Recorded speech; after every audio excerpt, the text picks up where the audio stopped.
ऐसे 710 comparative information, corresponding figures and comparative financial statement. इसमें 4 topic हैं। पहला टॉपिक है बेसिक्स और दूसरा टॉपिक है फैक्टर नहीं दूसरा टॉपिक है audit procedure to be performed as per S A 710। तीसरा टॉपिक है reporting requirement for corresponding figures. चौथा टॉपिक है reporting requirement for comparative financial statement. Topic 1 basics, comparative information, corresponding figures and comparative financial statement. ये अपना क्या नाम है, ठीक है। कंपेरेटिव इन्फॉर्मेशन एक तरह से क्या कॉमन चीज़ है, मतलब कि एक तरह से देखा जाए तो ये पेरेंट है, यानी कि एक तरह से ये मेन चीज़ है। कंपेरेटिव इन्फॉर्मेशन यानी कि दो इन्फॉर्मेशन कंपेयर करना, दो तरह की फाइनेंशियल स्टेटमेंट को कंपेयर करना, ठीक है। इसको करने के दो तरीके होते हैं, पहला कॉरस्पॉन्डिंग फिगर और दूसरा कंपेरेटिव फाइनेंशियल स्टेटमेंट, ठीक है। तो जब हम बात करेंगे पहले जब हम बात करेंगे दूसरे टॉपिक की ऑडिट प्रोसीजर की, तो हम बात करेंगे कॉमन यानी कि कंपेरेटिव इन्फॉर्मेशन की, ठीक है। लेकिन जब हम तीसरे चौथे टॉपिक की बात करेंगे तो हम स्पेसिफिक घुसेंगे तीसरे टॉपिक में कॉरस्पॉन्डिंग फिंगर में और चौथे टॉपिक में कंपेरेटिव फाइनेंशियल स्टेटमेंट में, कि इन दोनों की अलग अलग रिपोर्टिंग रिक्वायरमेंट क्या है, लेकिन दोनों की ऑडिट प्रोसीजर सेम ही है। तो इसलिए हम टॉपिक 2 में ऑडिट प्रोसीजर जो पढ़ रहे हैं वो कॉमन पढ़ रहे हैं दोनों का। टॉपिक 1 कंपेरेटिव इन्फॉर्मेशन, अमाउंट और disclosure included in financial statement in respect of one और मोर प्रायर पीरियड। एक या से ज़्यादा प्रायर पीरियड की जो इन्फॉर्मेशन या फिर डिस्क्लोजर इंक्लूड किया जाता है फाइनेंशियल स्टेटमेंट, उसको बोलते हैं comparative information in accordance with applicable FRF. इसमें एक और भी से क्या रखना है कि इस चैप्टर का जो नाम है कंपेरेटिव इन्फॉर्मेशन है, ठीक है। उसके आगे जो लिखा है कि कॉरस्पॉन्डिंग फिगर और कंपेरेटिव फाइनेंशियल स्टेटमेंट, ये इसको सॉल्व करने की दो अप्रोचेज हैं। तो इसका मेन नाम है कंपेरेटिव इन्फॉर्मेशन और उसको सॉल्व करने की दो अप्रोचेज हैं, कॉरस्पॉन्डिंग फिगर और comparative financial reporting, comparative financial statement. जो टॉपिक 2 है वो बात करेगा कॉमन की यानी कि कंपेरेटिव इन्फॉर्मेशन की। जो टॉपिक 3 है वो बात करेगा कॉरस्पॉन्डिंग फिगर की और जो टॉपिक 4 है बात करेगा कंपेरेटिव फाइनेंशियल स्टेटमेंट की। टॉपिक 3 और 4 रिपोर्टिंग के लिए बस, और टॉपिक 2 है ऑडिट प्रोसीजर के लिए। Topic 2 audit procedure for comparative information और audit procedure as per S A 710। इसको याद रखना है कि ये थ्रू आउट यानी कि पूरे ऐसे में ऑडिट प्रोसीजर सेम रहेगा। तो किसी भी चीज़ के लिए पूछा जाए corresponding figure comparative financial statement, हम ऑडिट प्रोसीजर यही बताएंगे क्योंकि ये कॉमन है, स्पेसिफिक नहीं है। टॉपिक 2 ऑडिट प्रोसीजर, इसमें 3 पॉइंट हैं। सबसे पहले बात करेंगे बेसिक प्रोसीजर क्या है, दूसरा पॉइंट बात करता है मटेरियल स्टेटमेंट और इसको लिंक करेंगे हम एस 560 से यानी कि सब्सिक्वेंट इवेंट से, और तीसरा पॉइंट बात करता है रिटर्न रिप्रेजेंटेशन, इसको हम लिंक करेंगे, इसका जो नाम है वो है ऐसे 580, जो कि इसका ऐसे का नाम ही है, ठीक है। तो सबसे पहले बेसिक प्रोसीजर यानी कि बेसिक प्रोसीजर क्या होगा ऑडिट प्रोसीजर में, ठीक है। तो first point is basic procedure. इसमें दो चीज़ें आती हैं। सबसे पहले हमको ये देखना है कि ऑडिटर को ये देखना है, इवैल्यूएट करना है कि क्या जो कंपेरेटिव इन्फॉर्मेशन है, यानी कि जो अपना कंपेरेटिव इन्फॉर्मेशन है, यानी कि जो पिछले साल की इन्फॉर्मेशन है, इस साल की इन्फॉर्मेशन है, दो इन्फॉर्मेशन है, क्या वो एग्री करती है पिछले पीरियड की इन्फॉर्मेशन से, प्रायर पीरियड की इन्फॉर्मेशन से क्या एग्री करती है, मतलब कि कहने का मतलब है कि पिछले साल से टैली करके जो इस साल हम लेके आए हैं क्या वो सेम है, ये देखना है। दूसरा हमको देखना है अकाउंटिंग पॉलिसी जो हम लगा रहे हैं, ठीक है, क्या वो कंसिस्टेंट लग रही है, जो पिछले साल में थी वो भी लग रही है करंट पीरियड में। और दूसरा अगर कोई चेंजेस है अकाउंटिंग पॉलिसी में तो क्या हमने उसको APD किया है। APD का मतलब है कि अकाउंटेड, प्रेजेंटेड और डिस्क्लोज, ठीक है। तो 2 पॉइंट है और दोनों पॉइंट किसके बारे में बात करते हैं, एक बात करता है कंपेरेटिव इन्फॉर्मेशन, दूसरा बात करता है अकाउंटिंग पॉलिसी के बारे में। इससे हम याद कर सकते हैं इसको। First point basic procedure, auditor shall evaluate whether a comparative information agrees with amount of disclosure presented in prior period. B. Accounting policies reflected in comparative information are first consistent with current period, or second, if there have been any change in accounting policy, whether such change have been properly APD accounted, presented or disclosed. ये था basic procedure point 1। Point 2 material misstatement. तो इसमें भी दो चीज़ें आएंगी। सबसे पहले बात है कि मटेरियल मिसस्टेटमेंट टॉपिक है, मतलब कि पॉइंट है, तो उसका बात है मतलब कि ऑडिटर को अगर हिंट लगता है या फिर उसको लगता है कि हाँ अवेयर है वो पॉसिबल मिसस्टेटमेंट हो सकती है, तो उसको करना क्या इसमें, उसको ऑडिट प्रोसीजर परफॉर्म करना ताकि वो अप्रोप्रिएट एविडेंस कलेक्ट कर पाए कि मटेरियल मिसस्टेटमेंट है कि नहीं। अगर है तो अब इसमें दूसरा पॉइंट बताता है कि अगर है इसमें तो आपको देखना है कि क्या ऑडिटर ही पिछले टर्म का ऑडिटर था, मतलब कि प्रीवियस ऑडिटर और करंट ऑडिटर क्या एक ही बंदा है। अगर वो एक ही बंदे हैं तो फिर ऐसे 560 लग जाएगा। सब्सिक्वेंट इवेंट में एक चीज़ था, एक टॉपिक था कि fact become known to auditor after the date of financial statement are issued, ठीक है। तो ये वाला चीज़ यहाँ पे लगेगी, यानी कि पिछले साल के अगर पॉइंट ऑफ व्यू से देखें तो फाइनेंशियल स्टेटमेंट इशू हो चुके हैं और उसके बाद fact become known to auditor, यानी कि अभी करंट ईयर में उसको पता लग रहा है पिछले साल के बारे में, तो वो वाला ऐसे यहाँ पे लग जाएगा। बस इसको एक लाइन में मेंशन करना और कुछ नहीं करना। Second point material misstatement. First, if auditor become aware of possible material misstatement अभी पॉसिबिलिटी है और वो अवेयर हुआ है, इसको पक्का नहीं पता है कि है कि नहीं है, ठीक है। If auditor become aware of possible misstatement material misstatement in comparative information while performing current period audit, auditor shall perform additional audit procedure to obtain sufficient and appropriate audit evidence to determine whether material uncertainty whether material misstatement exists or not। Crux में अगर देखें तो बस ये बोल रहा है कि अगर आपको लगता है मिसस्टेटमेंट है तो प्रोसीजर परफॉर्म करो और जान जाओ। सेकंड पॉइंट मतलब कि सेकंड पॉइंट का दूसरी चीज़, ठीक है, पहला हमने देखा कि पॉसिबल मिसस्टेटमेंट के लिए अवेयर है तो परफॉर्म करे। Second, if auditor audited prior period of financial statement then also follow requirement of SA 560, या किसकी बात हो रही है, वही fact become known to auditor के, ठीक है। तो first point, if auditor become aware of possible misstatement auditor shall perform additional audit procedure to obtain sufficient audit evidence. And second, if auditor is the same auditor who have audited prior period financial statement then he shall follow requirement of 560। सो इस topic 2 के हमने पहले point में देखा basic procedure, दूसरे में देखा हमने मटेरियल मिसस्टेटमेंट, तीसरे में देखेंगे रिटर्न रिप्रेजेंटेशन। इसमें दो चीज़ें आती हैं, पहला ये है कि ऑडिटर को WR रिक्वेस्ट करना है किस चीज़ के लिए, तो ऑडिटर को WR लेना है ऑल पीरियड के लिए जो भी अपने फाइनेंशियल स्टेटमेंट में कवर है, ठीक है। फॉर एग्जांपल अपना फाइनेंशियल स्टेटमेंट 2 साल के लिए बन रहा है, ठीक है, मतलब कि 1 साल करंट का और 1 साल प्रीवियस का, ठीक है। तो इन दोनों पीरियड के लिए आपको लेना है कि WR मैनेजमेंट से, ठीक है। हम पीरियड के लिए WR लेने बोल रहे हैं, ना कि पीरियड प्रायर पीरियड आइटम के लिए, ठीक है। दूसरे पॉइंट में हमको जैसे मान लो यहाँ तो हमने जर्नल ले लिया कि ऑल पीरियड के लिए WR रिक्वेस्ट करना है। दूसरे पॉइंट में आपको रिक्वेस्ट करना है कोई स्पेसिफिक WR अगर आपको चाहिए किसी स्पेसिफिक प्रायर पीरियड आइटम के लिए जो कि अपना करंट ईयर फाइनेंशियल स्टेटमेंट में रिफ्लेक्ट हो रहा है वो चीज़, ठीक है। तो दो तरह से WR ले सकते हैं, ठीक है। तो third point return representation as per SA 560, first point में बोल रहा हूँ। Third point return representation, first as per SA 580 auditor shall request WR for all periods referred in auditor's opinion. Second, auditor shall also obtain a specific WR regarding any prior period item that is separately disclosed in current year statement of P&L। Topic 3, reporting requirement for corresponding figures। तो corresponding figure होता क्या है, ऐसे 710 के हिसाब से comparative information मतलब क्या है कि आपकी मतलब कि आप पिछले साल की बैलेंस शीट और इस साल की बैलेंस शीट साथ साथ ला रहे हो, ठीक है। इसको करने के दो तरीके हैं, कॉरस्पॉन्डिंग फिगर और कंपेरेटिव फाइनेंशियल स्टेटमेंट। तो हम टॉपिक 3 में जो देख रहे हैं वो देख रहे हैं कॉरस्पॉन्डिंग फिगर, और टॉपिक 4 में हम देखेंगे comparative financial statement. Corresponding figure का मतलब ये होता है कि इस साल की बैलेंस शीट और अगले साल की बैलेंस शीट अलग अलग दिखा रहे हैं, साथ में नहीं दिखा रहे हैं कि एक कॉलम में 2017-18 फिर दूसरे में 18-19 और दोनों को कंपेयर कर रहे हैं, वैसा नहीं है। यहाँ पे हम अलग अलग दिखा रहे हैं। कॉरस्पॉन्डिंग फिगर का मतलब है कि वो फिगर जो कि हम पिछले साल से इस बार ला रहे हैं, ठीक है। इसका कहने का मतलब है कि कॉरस्पॉन्डिंग फिगर के अंदर ऑडिटर जो ओपिनियन देगा वो करंट ईयर फाइनेंशियल स्टेटमेंट पे देगा, करंट ईयर फिगर्स पे देगा। लेकिन कुछ फिगर्स एक्सेप्शन आएंगी, 3 केसेस, कुछ फिगर्स ऑडिटर अगर पिछले साल से ला रहा है तो उस पर भी ओपिनियन देगा। तो ये 3 केसेस का एक्सेप्शन है और उसी को रिपोर्टिंग की बात कर रहे हैं यहाँ पे।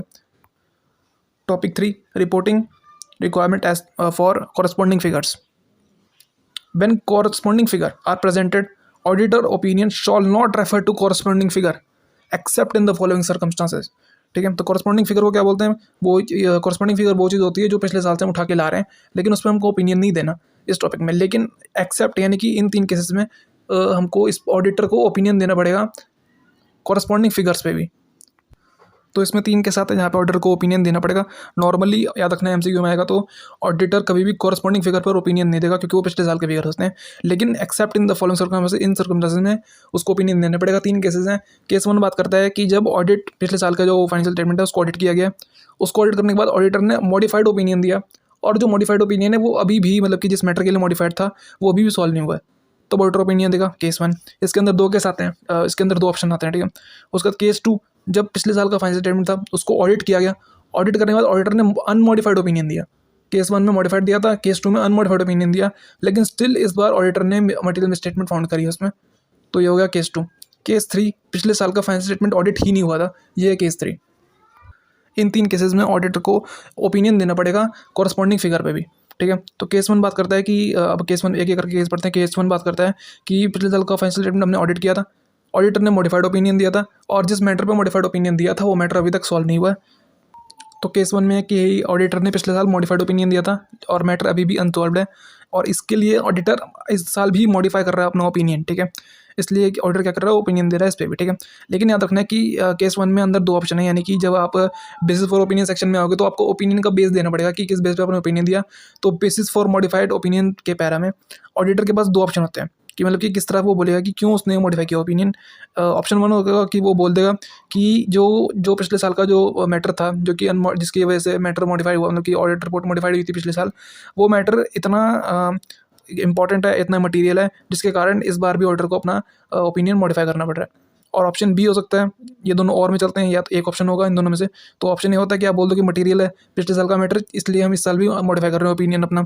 या फिर दूसरा ऑप्शन आप दे सकते हो कि पिछले साल का ओपिनियन मटीरियल तो नहीं है, लेकिन उसको अगर कंपेयर करोगे इस साल के फाइनेंशियल स्टेटमेंट से, करंट पीरियड के फिगर से, तो फिर वो कंपेरेटिविटी में लगता है कि हाँ इफेक्ट इसका ज़्यादा हो सकता है। तो दो केसेस, दो ऑप्शन है। ये दो ऑप्शन किसके लिए बोल रहा हूँ मैं, बेसिस फॉर ओपिनियन सेक्शन में, और ये दो ऑप्शन है पहले केस में सिर्फ, बाकी दूसरा और तीसरे केस में कोई ऑप्शन नहीं है। Topic 3, reporting requirement for corresponding figures. When corresponding figure are presented, auditor opinion shall not refer to corresponding figures. Auditor's opinion shall not refer to corresponding figure except in the following circumstances. Case 1, if audit report on prior period include a modified opinion, यानी कि पिछले साल का audit report में modified opinion था। If audit report of prior period include a modified opinion and matter which give rise to modification is still unsolved, then auditor shall modify opinion on the current period financial statement. यानी कि इस साल भी auditor अपना opinion modify कर देगा। आगे इसको कंटिन्यू करते हैं। In basis for modification para in audit report, यानी कि जो बेसिस फॉर ओपिनियन पैरा होता है in audit report, auditor shall either, अब उसके पास दो ऑप्शन है, A refer to both current period and corresponding figure in description of matter giving rise to modification. यानी कि वो जब हम डिस्क्रिप्शन देते हैं कि हाँ भाई किस लिए हम मॉडिफाई कर रहे हो अपने ओपिनियन बेसिस फॉर अपना ओपिनियन पैरा में, तो हम रेफर कर सकते हैं बोथ करंट पीरियड को और अपना कॉरस्पॉन्डिंग फिगर को भी। व्हेन इफेक्ट और possible effect of matter on current figure are material, यानी कि जो मैटर है, जो इफेक्ट है, मतलब कि जो जिस चीज़ के कारण हमने मॉडिफाई किया था पिछले साल, उसका जो इफेक्ट है इस साल पे वो मटीरियल है। Option one A, option A refer to both current period and corresponding figure in description of matter that give rise to modification when effect or possible effect of matter on current period figure are material, और option be in other case, यानी कि जब वो उतना material नहीं है, लेकिन in other case क्या कर सकता है auditor, explain that auditor opinion have been modified because of effect और possible effect of unresolved matter on comparability, compare करने से, of current period figure and corresponding figure. ये हमारा केस वन है जहाँ पे हमने पिछले पीरियड का जो ऑडिट रिपोर्ट थी वो मॉडिफाइड थी, और इसलिए हमने इस बार भी मॉडिफाई कर दिया, और उस मॉडिफाई करने के रीज़न जो बताने थे बेसिस फॉर ओपिनियन में, उसमें दो ऑप्शन थे, वही बता दिए। अब आता है case 2, if auditor obtain audit evidence that material misstatement exist in prior period financial statement on which modified opinion was previously issued, यानी कि प्रायर पीरियड के फाइनेंशियल स्टेटमेंट में आपको मटेरियल स्टेटमेंट मिल गया, लेकिन उस पर तो अनमोडिफाइड रिपोर्ट इशू था, then auditor shall express qualified और adverse opinion in audit report on current period financial statement. यानी कि ऑडिटर क्या करेगा, उस पर क्वालिफाइड एडवर्स, यानी कि एक तरह से मॉडिफाइड ओपिनियन ही दे देगा, जैसा उसने केस 1 में किया। Case 3, if prior period financial statement are not audited, then auditor shall state that in OM para other matter paragraph that corresponding figure have not been audited. तो केस 3 में audit किया ही नहीं है पिछले साल का, तो आपको OM पैरा में देना है कि आपने मतलब कि जो पिछले साल का जो फिगर्स थे वो ऑडिट ही नहीं हुए, लेकिन इससे रिलीव नहीं होगा ऑडिटर की रिस्पॉन्सिबिलिटी, क्योंकि जो पिछले साल का क्लोजिंग होगा वो इस साल को ओपनिंग बनेगा, तो ऑडिटर की रिस्पॉन्सिबिलिटी तब भी रहेगी इस साल की ओपनिंग को चेक करने की। सो आगे कंटिन्यू करते हैं थर्ड केस में।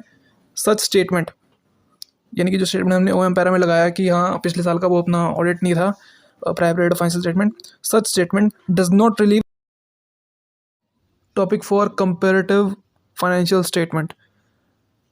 इस तरह के स्टेटमेंट में क्या होता है कि जो दो बैलेंस शीट है उनको एक साथ दिखाया जाता है, प्रेजेंट किया जाता है और एक साथ में कंपेयर किया जाता है, और इसमें टोटल 4 पॉइंट हैं। इस टॉपिक में टोटल 4 पॉइंट हैं। सबसे पहला पॉइंट है मीनिंग, यानी कि कंपेरेटिव फाइनेंशियल स्टेटमेंट का मतलब क्या होता है। दूसरा है ऑडिटर का ओपिनियन, इसमें हम बताएंगे कि ऑडिटर का जो ओपिनियन होता है वो ईच पीरियड के लिए होता है, यानी कि फॉर एग्जांपल अगर हम 2 पीरियड का एक प्रायर पीरियड और एक करंट पीरियड का हम फाइनेंशियल स्टेटमेंट बना रहे हैं, तो ऑडिटर का ओपिनियन दोनों पीरियड के लिए होगा। लेकिन जो ऊपर था कॉरस्पॉन्डिंग फिगर, उसमें सिर्फ एक पीरियड के लिए होता है, करंट पीरियड के लिए होता है, और प्रीवियस पीरियड यानी कॉरस्पॉन्डिंग फिगर के लिए नहीं होता, एक्सेप्शन में कुछ केसेस में होता है, हमने वो देखा पिछले में, लेकिन यहाँ पे ऑडिटर का ओपिनियन दोनों पीरियड के लिए होगा, हर एक में होगा। और तीसरा पॉइंट है इसमें डिफरेंट ओपिनियन। अब मान लो पिछले में ओपिनियन कुछ और था लेकिन इस बार का ओपिनियन कुछ और है, तो ऑडिटर को इस केस में क्या करना पड़ेगा, OMP पैरा में जाना पड़ेगा और बताना पड़ेगा कि इस बार डिफरेंस है और उसका रीज़न क्या है डिफरेंस का। और उसके बाद चौथा पॉइंट है इसमें मटेरियल मिसस्टेटमेंट अगर ऑडिटर को मिला है पिछले वाले ऑडिट रिपोर्ट में, लेकिन पिछले वाला जो ऑडिट रिपोर्ट था वो अनमोडिफाइड था, लेकिन उसमें उसको मटेरियल मिसस्टेटमेंट मिला, तो ऑडिटर क्या करेगा। ये अपने 4 पॉइंट हैं इसमें टॉपिक 4 में।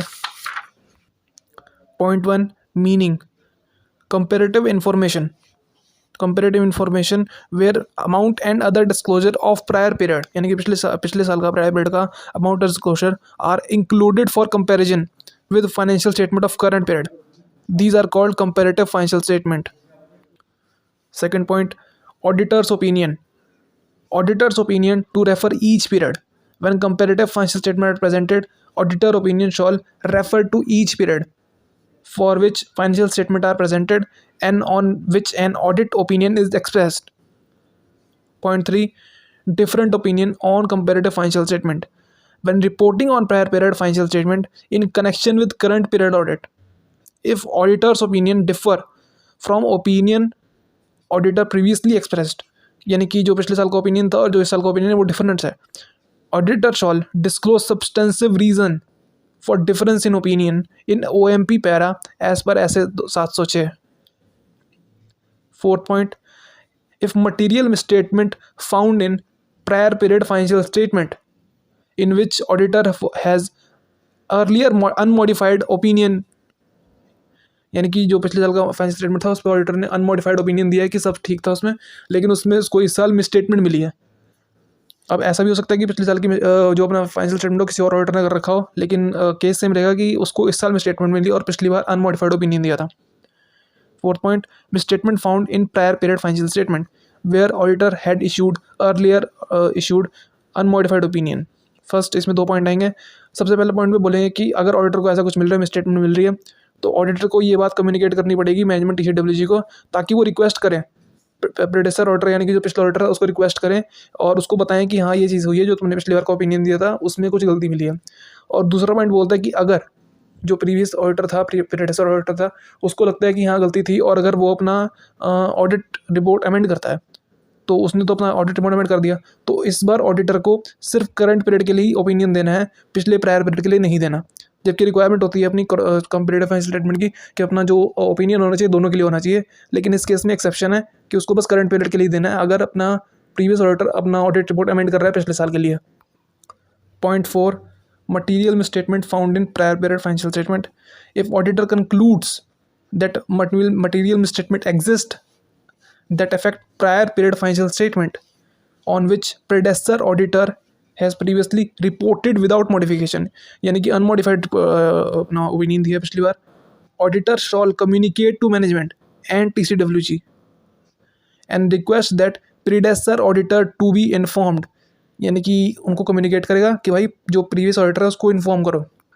ये फर्स्ट पॉइंट था। If prior period financial statement are amended, ये सेकंड पॉइंट कर रहे हैं, if the prior period financial statement are amended, financial statement को चेंज कर दिया अपने मैनेजमेंट ने, and predecessor auditor agrees to issue new audit report और amended audit report for prior period, then auditor shall report only on current period. जो auditor का report करेगा वो करंट पीरियड के लिए ही रिपोर्ट करेगा और उसका ओपिनियन करंट पीरियड पे ही लिमिटेड रहेगा। Topic 5 prior period item, prior period financial statement audited by predecessor auditor, और ये कॉमन है दोनों के लिए, यानी कि जो अपना कंपेरेटिव इन्फॉर्मेशन था उसमें 2 चीज़ थी, 2 अप्रोच थे उसको करने के, कॉरस्पॉन्डिंग फिगर और कंपेरेटिव फाइनेंशियल स्टेटमेंट। और दोनों में कॉमन ये है कि अगर मान लो उसका जो पिछले साल का फाइनेंशियल स्टेटमेंट हो वो किसी और ने ऑडिट किया हो और किसी और ने उस पर ओपिनियन दिया हो, तब ऑडिटर क्या करेगा इस केस में। इसके अंदर टोटल 3 पॉइंट है इस टॉपिक में, और इसके अंदर करना क्या, ऑडिटर को OMP पैरा में जाके 3 चीज़ें दिखानी है। पहला कि उसको बताना है कि जो ऑडिट था पिछली बार का ऑडिट था वो किया था प्रेडेसर ऑडिटर ने, दूसरा उसको बताना है ओपिनियन कौन सा दिया था प्रेडेसर ऑडिटर ने, और तीसरा डेट क्या थी उस ऑडिट रिपोर्ट की जो अपना प्रीवियस ऑडिटर ने दिया था। तो उसको पढ़ते हैं। If financial statement of prior period audited by predecessor auditor in addition to expressing opinion on current period financial statement, auditor shall state in other matter para, यानी कि जो उसको ओपिनियन देना, ओपिनियन के अलावा उसको स्टेट करना पड़ेगा अदर मैटर पैरा में। A financial statement of prior period were audited by predecessor auditor. B type of opinion expressed by predecessor auditor and if it was modified reason therefor, यानी कि ए में उसको बताने की फाइनेंशियल स्टेटमेंट जो था private का वो ऑडिट किया था प्रेडेसर ऑडिटर ने। बी में उसको बताना है टाइप ऑफ ओपिनियन, क्या किस टाइप का ओपिनियन दिया था ऑडिटर ने, और अगर मॉडिफाइड दिया था, अनमॉडिफाइड दिया तो दिक्कत नहीं है, लेकिन अगर मॉडिफाइड दिया तो reason for modification. And C date of that audit report, उस ऑडिट रिपोर्ट की डेट क्या थी, unless predecessor auditor on private period is revise.